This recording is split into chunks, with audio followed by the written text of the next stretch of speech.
মাটির চুলায় যারা বিরিয়ানি রান্না করে খেয়েছেন তারা জানেন মাটির চুলায় বিরিয়ানি রান্না করলে কতটা মজা হয়। হ্যালো ভিউয়ার্স, আসসালামু আলাইকুম। কেমন আছেন সবাই? চলে আসলাম নতুন একটা ভিডিও নিয়ে আপনাদের সামনে। আজকে আমি মাটির চুলায় বিরিয়ানি রান্না করব। তো এই জন্য আমি দেখেন কড়াইতে পেঁয়াজ কুচি দিয়ে দিয়েছি গরম তেলে। আসলে আমি যে ভিডিওটা তৈরি করি রান্নার, এটা আমি কাউকে রান্না শেখানোর জন্য তৈরি করি না। আমি জাস্ট আমি কিভাবে রান্না করছি সেটাই আপনাদের সাথে শেয়ার করার জন্য ভিডিওগুলো দিয়ে থাকি।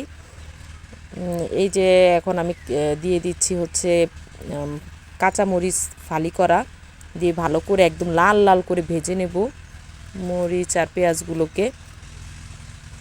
তো দেখেন আমার পেঁয়াজ ভাজা হয়ে গেছে, পেঁয়াজগুলো একদম লাল হয়ে আসছে।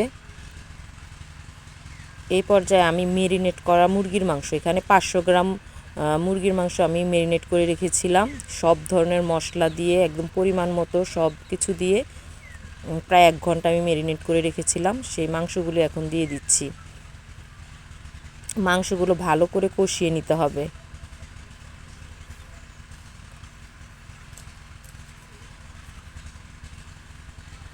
আমরা মুরগির মাংস দিয়ে বিরিয়ানিটা মানে পছন্দ করি, আর বিশেষ করে আমার ছেলে, ও যেহেতু এখনও ভালো করে গরুর মাংস খেতে পারে না, ওই জন্য মুরগির মাংস বিরিয়ানি করলে ও একটু ভালো খায় আর কি। দেখেন মুরগির মাংসটা ভালো করে কষানো হয়ে গেছে। কষানো হয়ে গেলে আমি এই পর্যায়ে চাল দিয়ে দিব। আমি 700 গ্রাম পোলাওর চাল নিয়েছি। 500 গ্রাম মুরগির মাংসের সাথে 700 গ্রাম পোলাওর চাল দিব।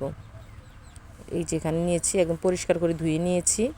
এখন আমি এটা দিয়ে দিব, দিয়ে মশলার মধ্যে ভালো করে একদম নেড়ে চেড়ে ভেজে নেব।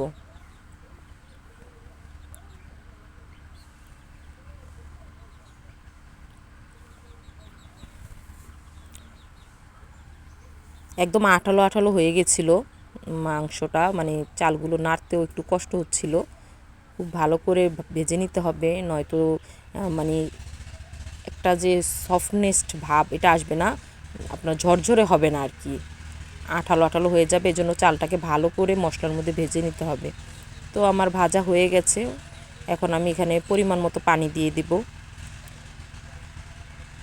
পানিটা আমি পরিমাণ মতো রেখেছিলাম, পানিটা দিয়ে দিয়েছি। এখন এটাকে ভালো করে নেড়ে চেড়ে একদম সুন্দর করে তারপরে ঢেকে দিতে হবে।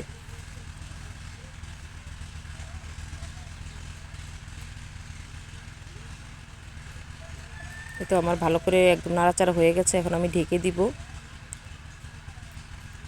আর এই পর্যায়ে আগুনটা বেশি দিব না, আগুনটা একটু হালকা হালকা রাখবো, কারণ নয়তো নিচে দিয়ে লেগে যেতে পারে। তার জন্য আগুনটা একটু হালকা রাখবো। তো এখানে আমার পানিটা প্রায় শুকিয়ে আসছে। এখন আমি এখানে দিয়ে দিব কাঁচামরিচ আর হচ্ছে পেঁয়াজ বেরেস্তা।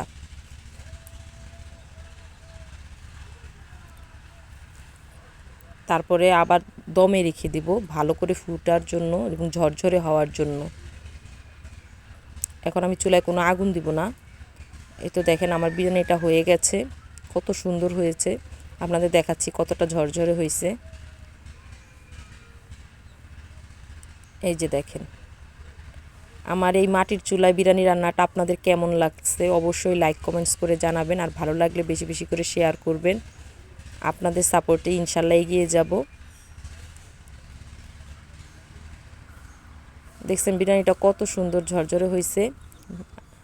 আমি আপনাদেরকে এখন বিরিয়ানিটার ফাইনাল লুক দেখাবো। এই তো দেখেন আমার বিরিয়ানির ফাইনাল লুক কেমন হয়েছে। খেতেও কিন্তু অনেক মজা হয়েছিল। আল্লাহ হাফেজ।